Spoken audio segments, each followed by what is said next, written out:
नमस्कार, एन भारत देख रहे हैं आप और मैं हूं आपके साथ कृतिका सूर्यवंशी। बुलेटिन की शुरुआत करते हैं। लोकसभा चुनाव के तीसरे चरण में आज 12 राज्यों के 93 सीटों पर मतदान शांतिपूर्ण संपन्न हुआ।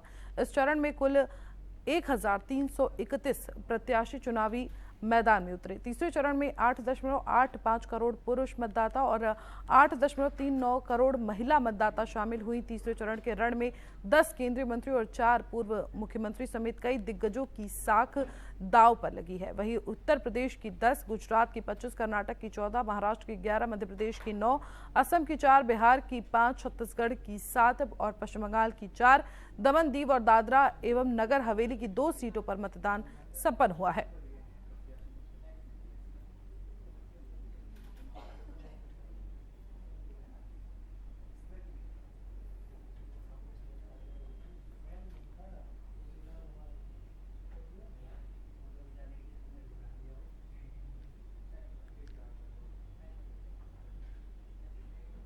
वहीं लोकसभा चुनाव के तीसरे चरण की वोटिंग के बीच कांग्रेस की पूर्व नेता और प्रवक्ता राधिका खेड़ा बीजेपी में शामिल हो गई।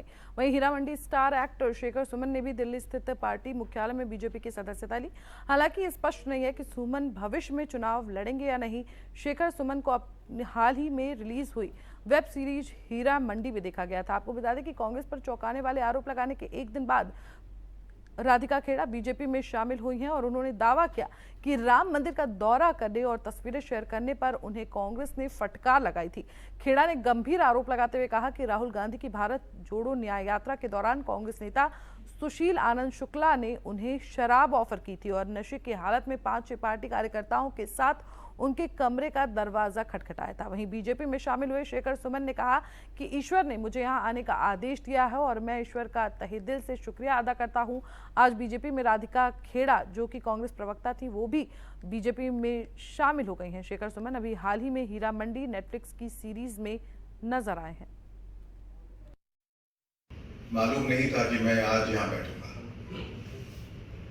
क्योंकि जिंदगी में बहुत कुछ जाने अनजाने होता है और कभी कभी आप अनभिज्ञ रहते हैं कि आपका मुस्तकबिल क्या है और ऊपर से एक आमद होती है और फिर आप उस आदेश का पालन करते हैं। मैं एक बहुत ही सकारात्मक सोच के साथ यहाँ आया हूँ और सबसे पहले तो मैं ईश्वर का शुक्रिया अदा करूँगा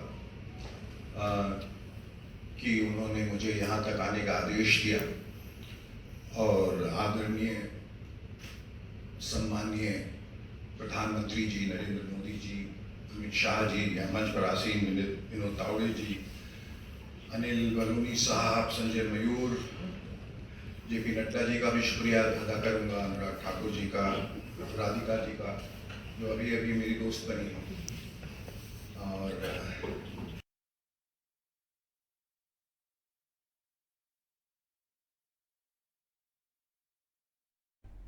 वहीं दिल्ली बीजेपी प्रदेश अध्यक्ष वीरेंद्र सचदेवा ने कहा कि दिल्ली के मुख्यमंत्री अरविंद केजरीवाल का चेहरा सबके सामने आ चुका है। उन्होंने एक आतंकी संगठन से मदद ली है और इस नाते से उन्हें मुख्यमंत्री पद से इस्तीफा दे देना चाहिए। हालांकि आज दिल्ली बीजेपी प्रदेश की तरफ से आम आदमी पार्टी के मुख्यालय पर विरोध प्रदर्शन किया गया और वहीं दिल्ली के मुख्यमंत्री अरविंद केजरीवाल के इस्तीफे की मांग भी की गई है।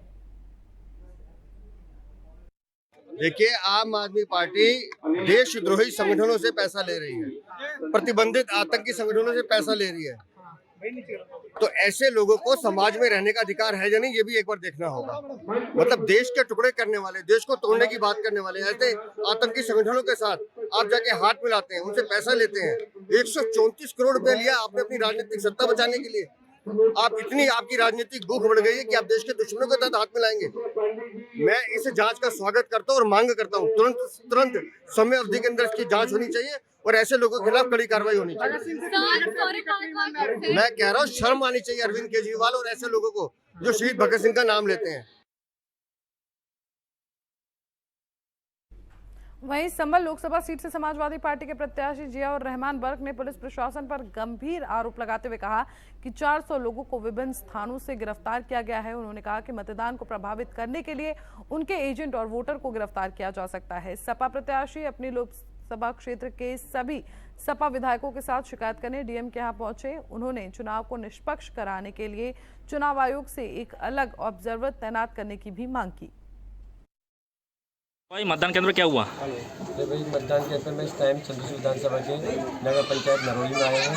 2 घंटे से शिकायतें मुझे मिल रही थी लगातार, इस वजह से मैं यहाँ पर आया हूँ और मैं दूर था जिस वजह से पहुँचने में मुझे देर हो गई। यहाँ पर पुलिस प्रशासन में ताज्जुब है। मेरी ऑब्जर्वर साहब से परसों सारे विधायक गणों के साथ में मुलाकात हुई थी। उन्होंने खुद कहा था कि बाहर पुलिस के किसी आदमी को चुनाव की तरफ से कोई अधिकार नहीं है आईडी चेक करने का। आईडी चेक जो करेगा पीठासीन अधिकारी चेक करेंगे और उस आईडी के आधार पे वोट पड़ेगा।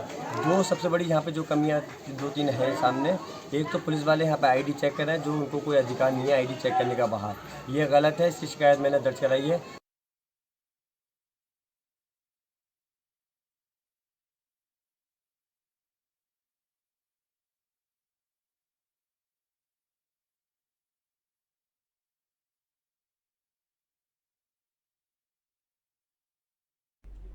वहीं कांग्रेस संसदीय दल के अध्यक्ष सोनिया गांधी ने एक वीडियो मैसेज जारी कर देश के लोगों के नाम संदेश दिया है। सोनिया गांधी ने कहा कि आज देश के हर कोने में युवाओं को बेरोजगारी का सामना करना पड़ रहा है, महिलाओं को अत्याचार का सामना करना पड़ रहा है, दलितों, आदिवासियों, पिछड़े वर्गों और अल्पसंख्यकों को भयानक भेदभाव का सामना करना पड़ रहा है। ये माहौल प्रधानमंत्री नरेंद्र मोदी और बीजेपी की मंशा के कारण है। उनका ध्यान केवल किसी भी कीमत पर सत्ता हासिल करने पर है। उन्होंने राजनीतिक लाभ के लिए नफरत को बढ़ावा दिया है। कांग्रेस पार्टी और मैंने हमेशा सभी की प्रगति, वंचितों को न्याय और देश को मजबूत करने के लिए लड़ाई लड़ी है। कांग्रेस और इंडिया गठबंधन संविधान और लोकतंत्र की रक्षा के लिए समर्पित है। सभी के उज्जवल भविष्य के लिए कांग्रेस को वोट दें और साथ मिलकर एक मजबूत भारत का निर्माण करें।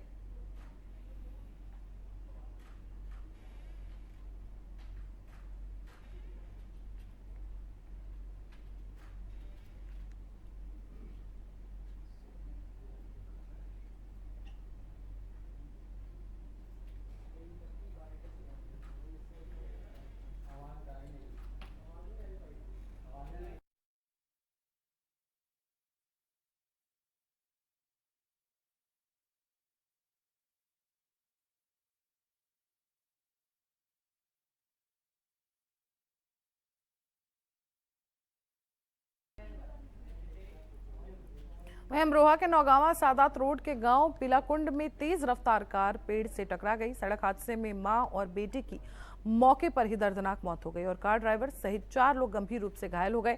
आपको बता दें कि बिहार के जिला समस्तीपुर के रहने वाले मुफ्ती अब्दुल सलाम, जो कि नौगांवा सादात नई बस्ती में करीब 18 साल से रहकर मदरसे में बच्चों को पढ़ाते थे, वो 30 अप्रैल को अपने घर गए थे।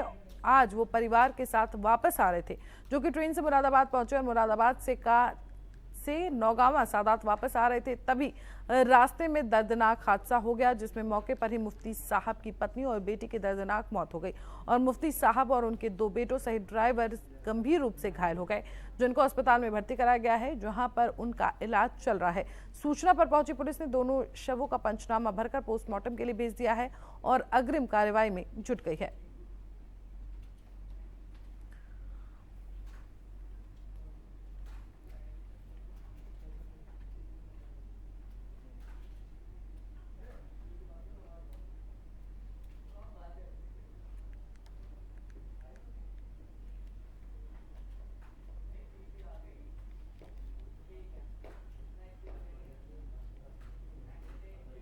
जन स्वराज पार्टी के संस्थापक प्रशांत किशोर ने बिहार के लोगों को समझाया और कहा कि घर में खाने का ठिकाना नहीं है, लड़का खाए बगैर मर रहा है, लेकिन पाकिस्तान मुसलमान के नाम पर आप मोदी जी को वोट दे रहे हैं। प्रशांत किशोर ने लालू यादव के लालटेन युग का जिक्र करते हुए कहा कि आज बिहार के लोगों को जंगल राज नहीं चाहिए। वो खुद कहते हैं कि पहले अपराध बहुत ज्यादा हुआ करता था, लोग कहते हैं कि अब बीजेपी को वोट नहीं देंगे, मगर जैसे ही वोट का समय आएगा और तब वो कहेंगे कि बीजेपी जीत रही है, तो लालटेन को वोट दे दो। आज मुसलमान भाई का सोचना है कि जिस जिए चाहे मरे, काम हो चाहे ना हो, हम बीजेपी को वोट नहीं देंगे। बिहार में आदमी को बस 4 बातें ही हमारी जाति, चुनाव में कौन हमारे जाति का प्रत्याशी है उसी को वोट दिया जाएगा। समाज में जो जाति से बच गया उसको हिंदू मुसलमान बनाकर वोट दिया जा रहा है।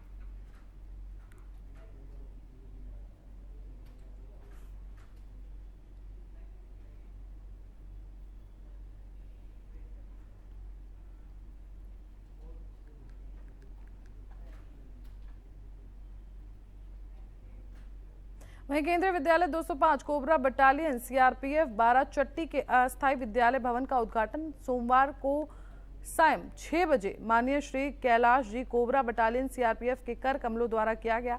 इस कार्यक्रम में सीआरपीएफ के श्री आर.एन. बिरोली अधिकारी सहित अन्य सभी अधिकारी, शिक्षक, छात्र, अभिभावक, मीडियाकर्मी मौजूद रहे। सांस्कृतिक कार्यक्रम में विद्यालय के जस्ट डांस एकेडमी के बच्चों ने रंगारंग कार्यक्रम प्रस्तुत किए। कार्यक्रम को संबोधित करते हुए कैलाश कमांडेंट ने केंद्रीय विद्यालय को महत्वपूर्ण बताते हुए इसके इंफ्रास्ट्रक्चर को तैयार करने वाले सभी अधिकारियों और कर्मचारियों का धन्यवाद किया।